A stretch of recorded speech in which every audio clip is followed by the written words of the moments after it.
Morning and welcome my dear friends. আশা করি সবাই খুব ভালো আছো। জানি না ঠান্ডা কার কোন দিকে কীরকম পড়েছে, বাট আমি যেখানে ভিডিও বানাচ্ছি ঠান্ডা তো ভালোই লাগছে। সো তোমরাও কমেন্টে আগে জানাও তো ঠান্ডা কেমন লাগছে, বেশি না কম, ঠিক আছে। অ্যান্ড আর একটা কথা বলি, সকালটা এনজয় করো, সবাই দেরি করে ঘুম থেকে ওঠো না, সকালে তাড়াতাড়ি ওঠো এবং সকালটা ভালোভাবে শুরু করো, কারণ সকাল শুরুটা যদি ভালো হয় তাহলে শেষটা অবশ্যই ভালো হবে, ঠিক আছে। 2024 নতুন বছর পড়েছে, তাই ঠিকঠাক সময়কে সবাই ইউটিলাইজ করো। ওকে, যাই হোক, আমি স্টার্ট করছি, অনেকগুলো অপ্রাসঙ্গিক কথা বলে ফেললাম। ওকে, তো দেখো, শিক্ষার্থীকে প্রশ্ন করতে উৎসাহী করার দক্ষতা, এই দক্ষতাটা আমরা আজকে মাইক্রো লেসন প্ল্যান আলোচনা করছি অ্যাকচুয়ালি। তো শিক্ষার্থীকে প্রশ্ন করতে উৎসাহী করার দক্ষতা, এটা আমরা অলরেডি ইভিএস এর উপর আলোচনা করেছি, তো আজকে আমরা বাংলার উপর আলোচনা করব। তো দেখো, ছকটা সেই চিরন্তন চিরাচরিত যে ছক, সেটাই আছে বিদ্যালয়ের নাম, শ্রেণী, সময়, শিক্ষার্থীর সংখ্যা, শিক্ষার্থী শিক্ষকের নাম, ক্রমিক সংখ্যা, তারিখ। এদিকেরটা ইম্পর্টেন্ট, দেখো এটাও ইম্পর্টেন্ট, বাট ওই দিকেরটা চেঞ্জ হবে। দেখো, বিষয় হচ্ছে বাংলা, বাংলার ব্র্যাকেটে আমি লিখে দিলাম পাতাবাহার। একক হচ্ছে নরহরি দাস, লেখক হচ্ছেন উপেন্দ্র কিশোর রায়চৌধুরী। এবার সেটাকে আমি কতগুলো উপ এককে ডিভাইড করেছি, এবং উপ এককে ডিভাইড করার পর আজকের পাঠ আমি যে উপ এককটা আমি নিয়েছি, যেখানে মাঠের পাশে দিয়ে 50 ভাগে মোর এক একরা, সেটা আজকে আমি আলোচনা করব, ঠিক আছে। এবার দেখো, আচরণাঙ্গ সমূহ, আমরা তো এটা মাইক্রো লেসন প্ল্যান করছি না, সরি ম্যাক্রো করছি না, তাই এখানে আচরণাঙ্গ লিখতে হবে, যেটাকে কম্পোনেন্ট বলা হয় ইংরেজিতে। প্রথমে হচ্ছে দেখো, শিক্ষার্থী দ্বারা প্রশ্নকরণ, শিক্ষার্থী প্রশ্ন করবে, প্রশ্নকরণের নমনীয়তা, তারপর হচ্ছে প্রশ্নকরণের পরিমিতিবোধ, এবং লাস্ট যে পয়েন্টটা হচ্ছে সেটা হচ্ছে বিষয়ের সঙ্গে সম্পর্কিত প্রশ্ন, ঠিক কিনা। এরপর হচ্ছে, এটা এমন একটা লেসন প্ল্যান, বা তোমরা বলতে পারো কি বলে এটাকে, হ্যাঁ লেসন প্ল্যানই তো, যেখানে হচ্ছে শিক্ষার্থীদেরকে দিয়ে তোমাকে বলাতে হবে, ঠিক আছে। তারা কোয়েশ্চেন করবে, তার আনসারে টিচার, তুমি মানে এখানে আমি টিচারের রেসপেক্টে বলছি, মানে যে বানাচ্ছ তাকে তো টিচার ভেবেই বানাতে হবে। তো তোমাকে ভালো করে পড়াতে হবে, ভালো করে ক্লাসটা মেনটেন করতে হবে, এবং এমন একটা ওয়েতে পড়াতে হবে যাতে তারা এই কোশ্চেনগুলো করে, ঠিক আছে। চলো, পরের স্টেপে আমরা আলোচনা করছি যে কিভাবে আচরণাঙ্গগুলোর সাথে আমরা প্রশ্নটাকে একটা সংযুক্তিকরণ করব, ঠিক আছে। চলো পরের ইয়েতে দেখছি।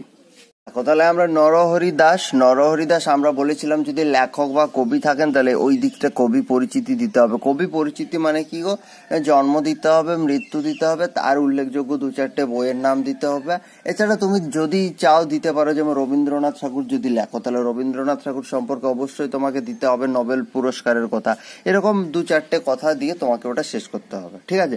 মানে অর্থাৎ যে লেখক বা যে কবিটার আমি পড়াচ্ছি তার সম্পর্কে ওই 2-4 কথা না জানলেই নয়, সেই কথাগুলো তোমাকে ওদেরকে জানাতে হবে।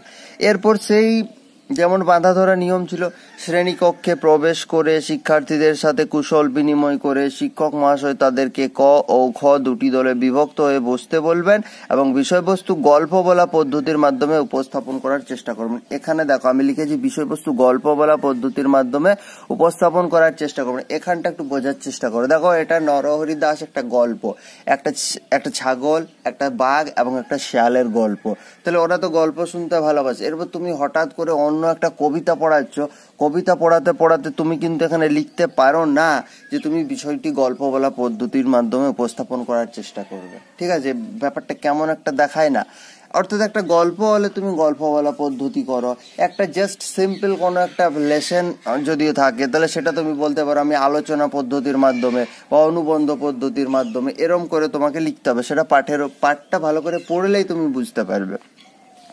শিক্ষার্থীর আচরণ, শিক্ষার্থীরা শিক্ষক মহাশয়ের সাথে কুশল বিনিময় করে তার নির্দেশ মতো 2টি দলে বিভক্ত হয়ে যথাস্থানে বসে পড়বে। তাহলে এই ক্ষেত্রে আচরণাঙ্গের কোনো দরকার নেই। তুমি সৌজন্যবোধ হচ্ছে, সৌজন্য বিনিময় হচ্ছে, বাট সেটা আচরণাঙ্গের মধ্যে তো পড়ছে না, তাই আমরা সেটা লিখছি না। এরপর দেখো আমরা যে উপএককটুকু আলোচনা করব সেটা এদিকে লিখে দিলাম বিষয়বস্তুর ঘরে, যেখানে মাঠের পাশে এক এক গ্রাস, 50 বাঘে মোর এক এক গ্রাস, ওটা আমরা লিখে দিলাম। এরপর শিক্ষক মহাশয় কি করবেন?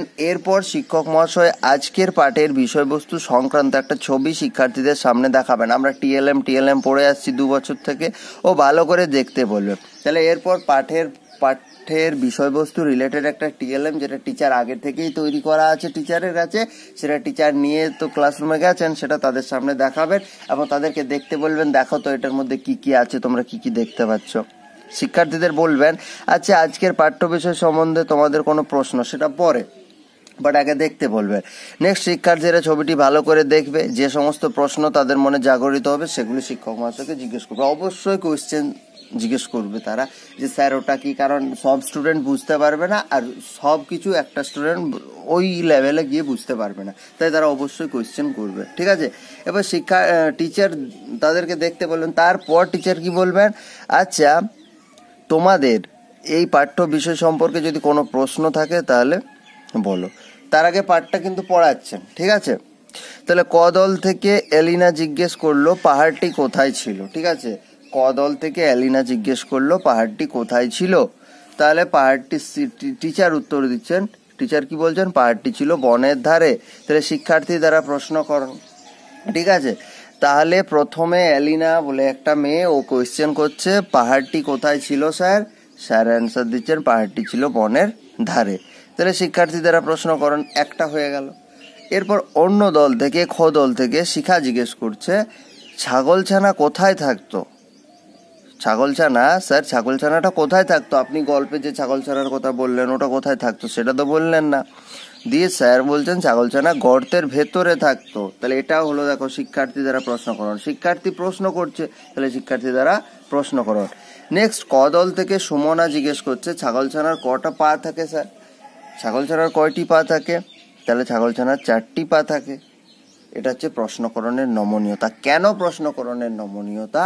কারণ দেখো এখানে আমি একটা গল্প পড়াচ্ছি, ছাগল, বাঘ অ্যান্ড তোমার হচ্ছে গিয়ে শেয়াল রিলেটেড। তাহলে তার মধ্যে থেকেই সুমনা প্রশ্নটা করেছে যে ছাগলছানার স্যার কটা পা, ছাগলছানার 4টা পা, মানে কি পাঠের মধ্যে আলোচ্য বিষয় সম্পর্কে জিজ্ঞেস করেছে, তারপরে প্রশ্ন করাটা ঠিকঠাক আছে। ওকে, চলো পরের স্টেপে দেখা যাক। নেক্সট খ দল থেকে পূজা জিজ্ঞেস করছে বনের ভেতর কেমন গাছ ছিল। এগুলোও কিন্তু পড়ার মধ্যে আছে, ঠিক আছে। বনের ভেতর কেমন গাছ ছিল না, বনের ভেতর চমৎকার গাছ ছিল। প্রশ্নকরণের পরিমিতি বোধ, দেখো পরিমিতি মানে রিলেটেড পাঠ্যাংশ থেকেই জিজ্ঞেস করছে। ক দল থেকে আবার ঈশানী জিজ্ঞেস করছে বনের ভেতর কি কি পশু পাওয়া যায় স্যার। স্যার আমি একবার চিড়িয়াখানায় গেছিলাম, দিয়ে আমি তো ওখানে পশু দেখেছি, বাট আমি তো স্যার বনে কখনো যাইনি। সো ঈশানী জিজ্ঞেস করছে বনে কি কি পশু পাওয়া যায়, দিয়ে বলছে বাঘ, শেয়াল। স্যার বলছেন বাঘ, শেয়াল, সিংহ, হরিণ, খরগোশ ইত্যাদি আরো কত কি পশু পাওয়া যায়, অনেক পশু পাওয়া যায়। তাহলে এটা হচ্ছে বিষয়ের সঙ্গে সম্পর্কিত প্রশ্ন। দেখো ও হঠাৎ করে এই গল্পটা পড়তে পড়তে হঠাৎ করে কিন্তু ও বলেনি যে স্যার মহাকাশে সূর্য থাকে না চাঁদ থাকে, মহাকাশে কি সবাই ঘোরে, তাহলে সেটা বিষয়ের সাথে সম্পর্কিত প্রশ্ন হতো না।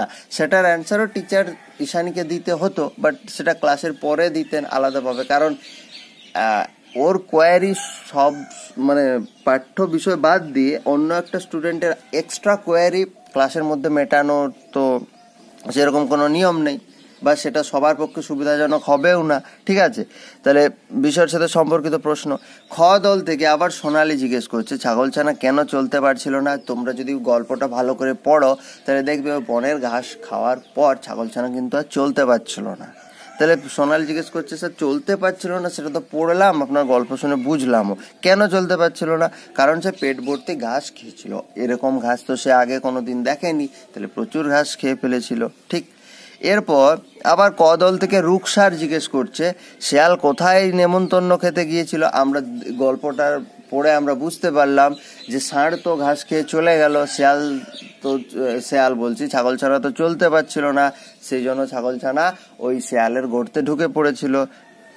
তাহলে কেন শেয়ালের গর্তে ঢুকে পড়েছিল, কারণ শেয়াল তখন সেই বাড়িতে ছিল না। কেন না, ও বাঘ মামার বাড়িতে নেমন্তন্ন খেতে গিয়েছিল। তাহলে দেখো প্রশ্নগুলো রিলেটেড প্রশ্নই হচ্ছে। এরপর খ দল থেকে মণিপ্রভা জিজ্ঞেস করছে মামা কাকে বলে। খ দল থেকে মণিপ্রভা জিজ্ঞেস করছে মামা কাকে বলে। এ জাস্ট ওই পড়ার মধ্য থেকে রিলেটেড একটা প্রশ্ন খুঁজে পেয়েছে। ঠিক আছে, ও হয়তো বাড়িতে শুনেছে মামা মামা, মা শুনেছে, বাবা শুনেছে, মামা শুনেছে, তাহলে মামা। তাহলে স্যার উত্তর দিচ্ছেন মামা হচ্ছেন দাদায়ের ভাই। মামা হচ্ছেন দাদার সরি কি বলছি আমি, মামা হচ্ছেন মা এর ভাই বা দাদা, মায়ের থেকে বড় হতে পারে, মায়ের থেকে ছোট হতে পারে। ঠিক, তাহলে এটা হচ্ছে বিষয়ের সাথে সম্পর্কিত প্রশ্ন। তাহলে তোমরা যদি ভালো করে লক্ষ্য করো, আমি একটা জিনিস তোমাদেরকে দেখানোর চেষ্টা করব। এই যে তোমরা আচরণাঙ্গগুলো দেখছো, শিক্ষার্থী দ্বারা প্রশ্নকরণ, প্রশ্নকরণের নমনীয়তা, প্রশ্নকরণের পরিমিতিবোধ, বিষয়ের সাথে সম্পর্কিত প্রশ্ন, খুব একটা এই কম্পোনেন্টগুলোর মধ্যে ডিফারেন্স কিছু নেই। তুমি একটা জিনিস আক্স করলে, দেখো স্টুডেন্টরা আক্স করছে, তো তাহলে যে কোনো কোশ্চেনেই তুমি শিক্ষার্থী দ্বারা প্রশ্নকরণ কম্পোনেন্টটা দিতে পারো, নো প্রবলেম। বাট তোমাকে তো একটা সিকোয়েন্স মেনটেন করতে হবে, বা তোমাকে প্রত্যেকটা কম্পোনেন্ট তো দেখাতে হবে। সেই জন্য কোশ্চেনগুলো চেষ্টা করবে সেই রিলেটেড যেন হয়। হয়তো পড়ার রিলেটেড কিছু একটা কোশ্চেন করলে পাঠের একটু মানে বাইরে, যেটা পাঠের মধ্যে নেই, তাহলে সেটাতে তুমি যদি দিলে বিষয়ের সাথে সম্পর্কিত প্রশ্ন, সেটা একটু বেটার লাগবে শুনতে। প্রশ্নকরণের পরিমিতি, তুমি একটা জিনিস পড়াচ্ছ সেটার ধারে কাছের একটা প্রশ্ন করো, তাহলে ও বোঝা যাচ্ছে যে হ্যাঁ ও ওই রিলেটেড প্রশ্ন করেছে। দেখো প্রশ্নকরণের পরিমিতি বোধ আর প্রশ্নকরণের নমনীয়তা, এই দুটোর মধ্যে ডিফারেন্সিয়েট করা খুব মুশকিল।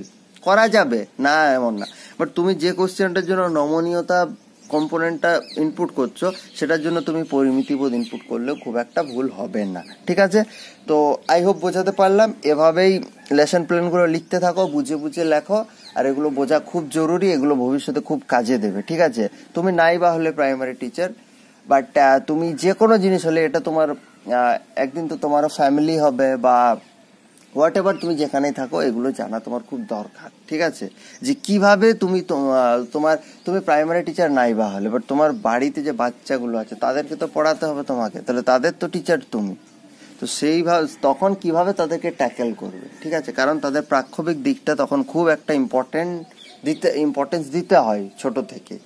তো সেই ব্যাপারগুলো আই হোপ এগুলো যদি বোঝা থাকে তাহলে তখন হেল্প করবে। ঠিক আছে, থ্যাংক ইউ। পরের ভিডিওতে আবার দেখা হচ্ছে, ততক্ষণ ভালো থাকো।